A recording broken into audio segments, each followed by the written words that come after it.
ਪੁਕਾਰ ਟੀਵੀ ਵੱਲੋਂ ਬੁੱਧਵਾਰ 8 ਦਸੰਬਰ 2021 ਦੇ ਬਾਅਦ ਦੁਪਹਿਰ ਖਬਰਾਂ ਵਿੱਚ ਸਵਾਗਤ। ਪੰਜਾਬ ਦੇ ਮੁੱਖ ਮੰਤਰੀ ਚਰਨਜੀਤ ਸਿੰਘ ਚੰਨੀ ਅੱਜ ਸ੍ਰੀ ਗੁਰੂ ਤੇਗ ਬਹਾਦਰ ਸਾਹਿਬ ਜੀ ਦੇ ਸ਼ਹੀਦੀ ਦਿਹਾੜੇ ਤੇ ਸ੍ਰੀ ਅਨੰਦਪੁਰ ਸਾਹਿਬ ਵਿਖੇ ਵਿਰਾਸਤ-ਏ ਖਾਲਸਾ ਪਹੁੰਚੇ। ਇਸ ਦੌਰਾਨ ਉਹਨਾਂ ਚਮਕੌਰ ਸਾਹਿਬ ਦੇ ਵਾਸੀਆਂ ਨੂੰ ਕਈ ਵੱਡੀਆਂ ਸੁਗਾਤਾਂ ਦਿੰਦੇ ਹੋਏ ਕਈ ਵਿਕਾਸ ਕਾਰਜਾਂ ਦੇ ਨੀਂਹ ਪੱਥਰ ਰੱਖੇ। ਇਸ ਦੌਰਾਨ ਉਹਨਾਂ ਨੇ ਪਹਿਲਾਂ ਸ੍ਰੀ ਕੇਸਗੜ੍ਹ ਸਾਹਿਬ ਵਿਖੇ ਮੱਥਾ ਟੇਕਿਆ ਅਤੇ ਫਿਰ ਵਿਰਾਸਤ-ਏ ਖਾਲਸਾ 'ਚ ਆਪਣੇ ਸੰਬੋਧਨ ਦੌਰਾਨ ਵੱਡੇ ਐਲਾਨ ਕੀਤੇ। ਆਪਣੇ ਸੰਬੋਧਨ ਦੌਰਾਨ ਚਰਨਜੀਤ ਸਿੰਘ ਚੰਨੀ ਨੇ ਕਿਹਾ ਕਿ ਸ੍ਰੀ ਗੁਰੂ ਤੇਗ ਬਹਾਦਰ ਸਾਹਿਬ ਜੀ ਨੇ ਸਾਰੇ ਧਰਮਾਂ ਦੀ ਰਾਖੀ ਕੀਤੀ ਹੈ ਅਤੇ ਗੁਰੂ ਤੇਗ ਬਹਾਦਰ ਸਾਹਿਬ ਜੀ ਦੀਆਂ ਸਿੱਖਿਆਵਾਂ 'ਤੇ ਚੱਲਣ ਦੀ ਪ੍ਰੇਰਣਾ ਮਿਲਦੀ ਹੈ। ਇਸ ਮੌਕੇ ਉਹਨਾਂ ਨੇ ਇੱਕ ਨੇਚਰ ਪਾਰਕ ਦਾ ਨੀਂਹ ਪੱਥਰ ਰੱਖਿਆ, ਜਿਸ ਦਾ ਨਾਂ ਸ੍ਰੀ ਗੁਰੂ ਤੇਗ ਬਹਾਦਰ ਸਾਹਿਬ ਜੀ ਦੇ ਨਾਂ 'ਤੇ ਰੱਖਣ ਦਾ ਐਲਾਨ ਕੀਤਾ। ਇਹ ਨੇਚਰ ਪਾਰਕ ਕਰੀਬ 10 ਕਰੋੜ ਦੀ ਲਾਗਤ ਨਾਲ ਤਿਆਰ ਹੋਵੇਗਾ। ਇਸ ਦੇ ਨਾਲ ਹੀ ਮੁੱਖ ਮੰਤਰੀ ਚੰਨੀ ਨੇ 4 ਕਰੋੜ 16 ਲੱਖ ਦੀ ਲਾਗਤ ਨਾਲ ਬਣਨ ਵਾਲੇ ਇੱਕ ਮੈਗਾਵਾਟ ਸੋਲਰ ਪਲਾਂਟ ਦਾ ਵੀ ਨੀਂਹ ਪੱਥਰ ਰੱਖਿਆ। ਇਸ ਦੇ ਇਲਾਵਾ ਉਹਨਾਂ ਨੇ ਸ੍ਰੀ ਗੁਰੂ ਤੇਗ ਬਹਾਦਰ ਸਾਹਿਬ ਜੀ ਦੇ ਮਿਊਜ਼ੀਅਮ ਲਈ 1.5 ਕਰੋੜ ਰੁਪਏ ਵੀ ਦਿੱਤੇ, ਜਿਸ ਨਾਲ ਮਿਊਜ਼ੀਅਮ ਅਪਗ੍ਰੇਡ ਕੀਤਾ ਜਾਵੇਗਾ। ਇਸ ਦੇ ਨਾਲ ਹੀ ਚੰਨੀ ਨੇ 2 ਕਰੋੜ ਰੁਪਏ ਭਾਈ ਜੈਤਾ ਜੀ ਦੀ ਮੈਮੋਰੀਅਲ ਵਾਸਤੇ ਵੀ ਦਿੱਤੇ। ਸਾਬਕਾ ਕੇਂਦਰੀ ਮੰਤਰੀ ਹਰਸਿਮਰਤ ਕੌਰ ਬਾਦਲ ਨੇ ਸ੍ਰੀ ਗੁਰੂ ਤੇਗ ਬਹਾਦਰ ਸਾਹਿਬ ਜੀ ਦੇ ਸ਼ਹੀਦੀ ਦਿਹਾੜੇ ਨੂੰ ਮੁੱਖ ਰੱਖਦਿਆਂ ਭਾਰਤ ਸਰਕਾਰ ਨੂੰ ਖਾਸ ਅਪੀਲ ਕੀਤੀ ਹੈ। ਹਰਸਿਮਰਤ ਕੌਰ ਬਾਦਲ ਨੇ ਕੇਂਦਰ ਸਰਕਾਰ ਨੂੰ ਅਪੀਲ ਕੀਤੀ ਹੈ ਕਿ ਰਾਜਧਾਨੀ ਦਿੱਲੀ ਵਿਖੇ ਸ੍ਰੀ ਗੁਰੂ ਤੇਗ ਬਹਾਦਰ ਸਾਹਿਬ ਜੀ ਦੇ ਨਾਂ 'ਤੇ ਵਿਦਿਅਕ ਅਦਾਰਾ ਸਥਾਪਿਤ ਕੀਤਾ ਜਾਵੇ।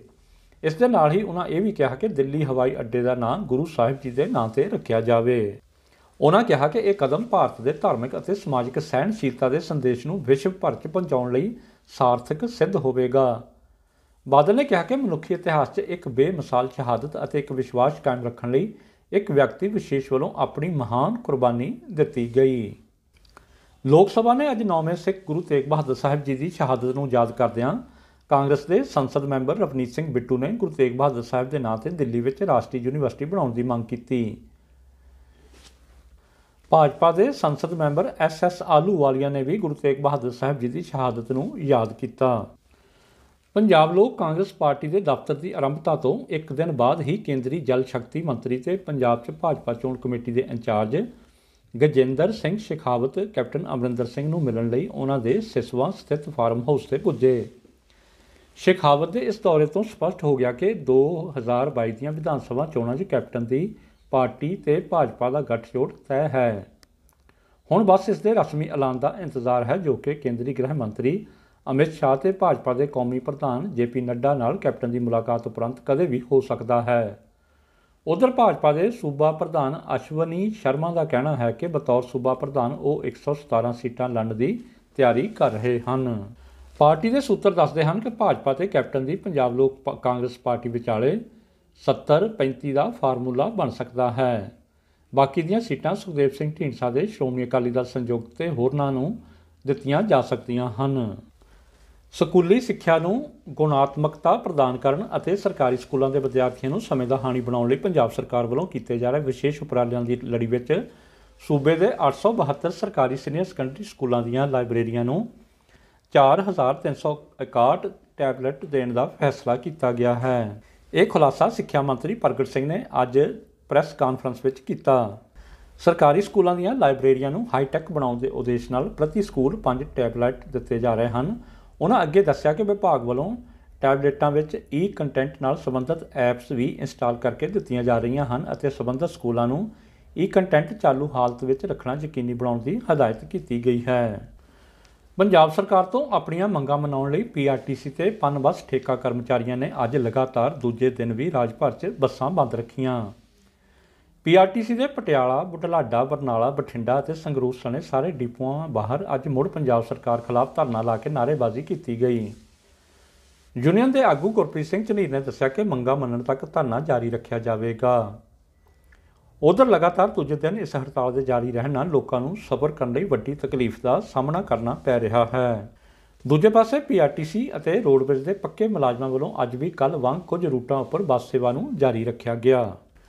ਆਮ ਆਦਮੀ ਪਾਰਟੀ ਨੇ ਮੁੱਖ ਮੰਤਰੀ ਚੰਨੀ 'ਤੇ ਸ਼ਬਦੀ ਹਮਲਾ ਕਰਦੇ ਹੋਏ ਕਿਹਾ ਕਿ ਮੁੱਖ ਮੰਤਰੀ ਚੰਨੀ ਅਤੇ ਸੁਖਬੀਰ ਸਿੰਘ ਬਾਦਲ ਦੇ ਵਿਚਕਾਰ ਖੁਫੀਆ ਬੈਠਕ ਹੋਈ ਹੈ। ਆਮ ਆਦਮੀ ਪਾਰਟੀ ਦਾ ਕਹਿਣਾ ਹੈ ਕਿ ਮਜੀਠੀਆ ਖਿਲਾਫ ਕੇਸ ਕਮਜ਼ੋਰ ਬਣਾਉਣ ਦੀ ਡੀਲ ਹੋਈ ਹੈ। ਰਾਘਵ ਚੱਡਾ ਵੱਲੋਂ ਟਰਾਂਸਪੋਰਟ ਮੰਤਰੀ ਰਾਜਾ ਵੜਿੰਗ 'ਤੇ ਵੀ ਨਿਸ਼ਾਨਾ ਸਾਧਿਆ ਗਿਆ।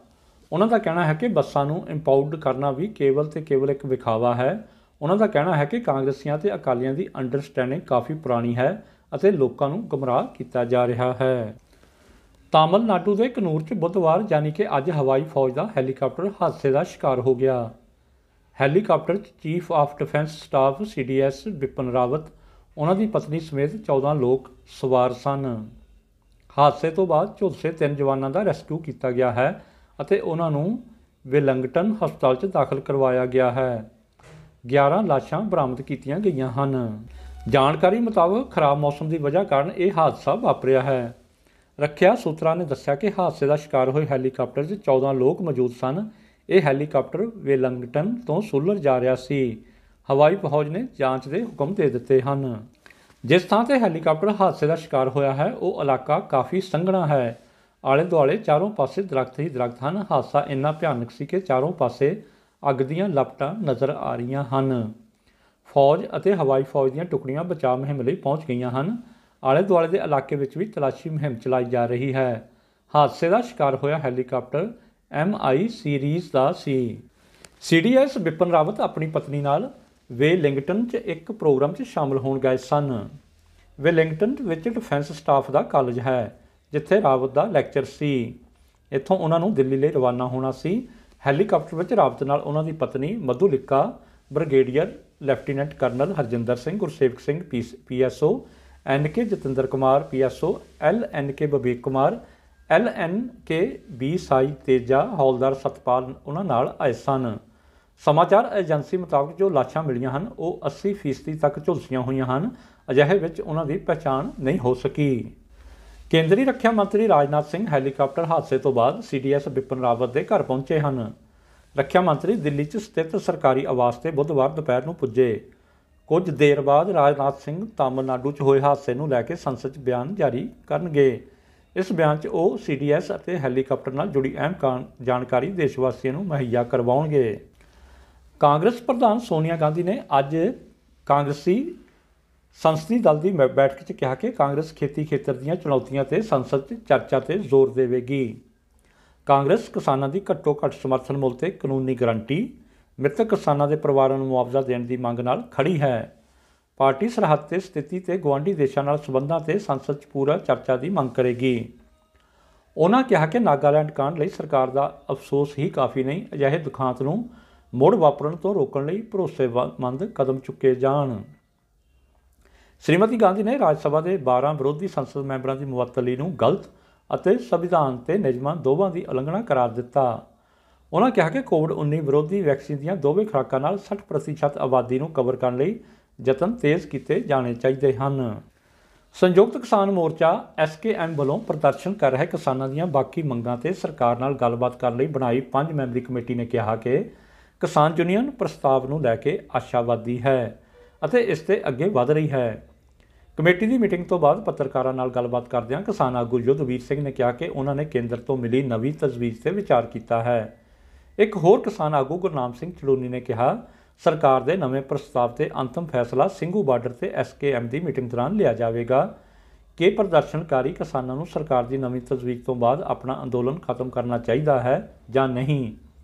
ਮੋਰਚੇ ਨੇ ਮੰਗਲਵਾਰ ਨੂੰ ਕਿਹਾ ਸੀ ਕਿ ਉਸਨੇ ਅੰਦੋਲਨ ਨੂੰ ਖਤਮ ਕਰਨ ਦੀ ਬੇਨਤੀ ਕਰਨ ਵਾਲੇ ਸਰਕਾਰ ਦੇ ਪ੍ਰਸਤਾਵ ਦਾ ਜਵਾਬ ਦਿੱਤਾ ਹੈ, ਜਿਸ ਵਿੱਚ ਕੁਝ ਨੁਕਤਿਆਂ 'ਤੇ ਸਪਸ਼ਟੀਕਰਨ ਮੰਗਿਆ ਗਿਆ ਹੈ।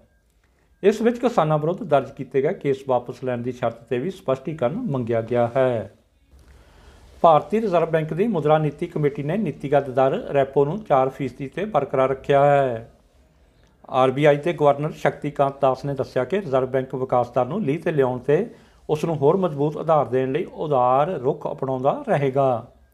ਉਹਨਾਂ ਕਿਹਾ ਕਿ ਭਾਰਤੀ ਆਰਥਿਕਤਾ ਢਹਿੰਦੀ ਕਲਾਂ ਤੋਂ ਉੱਭਰ ਚੁੱਕੀ ਹੈ ਅਤੇ ਦੇਸ਼ ਕੋਵਿਡ ਮਹਾਮਾਰੀ ਨਾਲ ਨਜਿੱਠਣ ਲਈ ਪੂਰੀ ਤਰ੍ਹਾਂ ਤਿਆਰ ਹੈ। ਬੈਂਕ ਨੇ 2021-2022 ਵਿੱਚ GDP ਵਿਕਾਸ ਦਰ ਦਾ ਟੀਚਾ 9.5% ਰੱਖਿਆ ਹੈ। ਕ੍ਰੈਡਿਟ ਰੇਟਿੰਗ ਏਜੰਸੀ ਫਿਚ ਰੇਟਿੰਗਜ਼ ਨੇ 31 ਮਾਰਚ 2022 ਨੂੰ ਖਤਮ ਹੋਣ ਵਾਲੇ ਚਾਲੂ ਵਿੱਤੀ ਸਾਲ ਲਈ ਭਾਰਤੀ ਆਰਥਿਕ ਵਿਕਾਸ ਦਰ ਦੇ ਅਨੁਮਾਨ ਨੂੰ ਘਟਾ ਕੇ 8.4% ਕਰ ਦਿੱਤਾ ਹੈ। ਹਾਲਾਂਕਿ ਅਗਲੇ ਵਿੱਤੀ ਸਾਲ ਲਈ GDP ਵਿਕਾਸ ਦਰ ਦਾ ਅਨੁਮਾਨ ਵਧਾ ਕੇ 10.3% ਕਰ ਦਿੱਤਾ ਗਿਆ ਹੈ। ਫਿਚ ਨੇ ਪਹਿਲਾਂ ਅਕਤੂਬਰ ਵਿੱਚ ਵਿੱਤੀ ਸਾਲ 2021-22, ਅਪ੍ਰੈਲ 21 ਤੋਂ ਮਾਰਚ 22 ਵਿੱਚ GDP ਵਿਕਾਸ ਦਰ 8.7% ਅਤੇ ਵਿੱਤੀ ਸਾਲ 2022-23 ਵਿੱਚ 10% ਰਹਿਣ ਦਾ ਅਨੁਮਾਨ ਲਗਾਇਆ ਸੀ। ਏਸ਼ੀਆਈ ਚੈਂਪੀਅਨਜ਼ ਟਰਾਫੀ ਵਿੱਚ ਹਿੱਸਾ ਲੈ ਰਹੀ ਭਾਰਤੀ ਮਹਿਲਾ ਹਾਕੀ ਟੀਮ ਦੀ ਇੱਕ ਮੈਂਬਰ ਦਾ ਕੋਵਿਡ-19 ਟੈਸਟ ਪॉजिटिव ਆਇਆ ਹੈ, ਜਿਸ ਕਾਰਨ ਮੇਜ਼ਬਾਨ ਅਤੇ ਮੌਜੂਦਾ ਚੈਂਪੀਅਨ ਕੋਰੀਆ ਖਿਲਾਫ ਬੁੱਧਵਾਰ ਨੂੰ ਹੋਣ ਵਾਲਾ ਮੈਚ ਰੱਦ ਕਰ ਦਿੱਤਾ ਗਿਆ। ਏਸ਼ੀਅਨ ਹਾਕੀ ਫੈਡਰੇਸ਼ਨ (AHF) ਦਾ ਬਿਆਨ ਅਜੇ ਆਉਣਾ ਬਾਕੀ ਹੈ, ਪਰ ਹਾਕੀ ਇੰਡੀਆ ਦੇ ਸੂਤਰਾਂ ਨੇ ਪੁਸ਼ਟੀ ਕੀਤੀ ਹੈ ਕਿ ਇੱਕ ਖਿਡਾਰੀ ਦਾ ਟੈਸਟ ਪॉजिटिव ਆਇਆ ਹੈ। ਖਬਰਾਂ ਦਾ ਸਮਾਂ ਸਮਾਪਤ ਹੋਇਆ। ਰੋਜ਼ਾਨਾ ਤਾਜ਼ਾ ਖਬਰਾਂ ਵਿੱਚ ਬਣੇ ਰਹਿਣ ਲਈ ਸਬਸਕ੍ਰਾਈਬ ਕਰਨਾ ਹੋਵੇਗਾ ਪੁਕਾਰ ਟੀਵੀ ਨੂੰ। ਪੁਕਾਰ ਟੀਵੀ ਲਈ ਰਿਸ਼ਪਾਲ ਸਿੰਘ।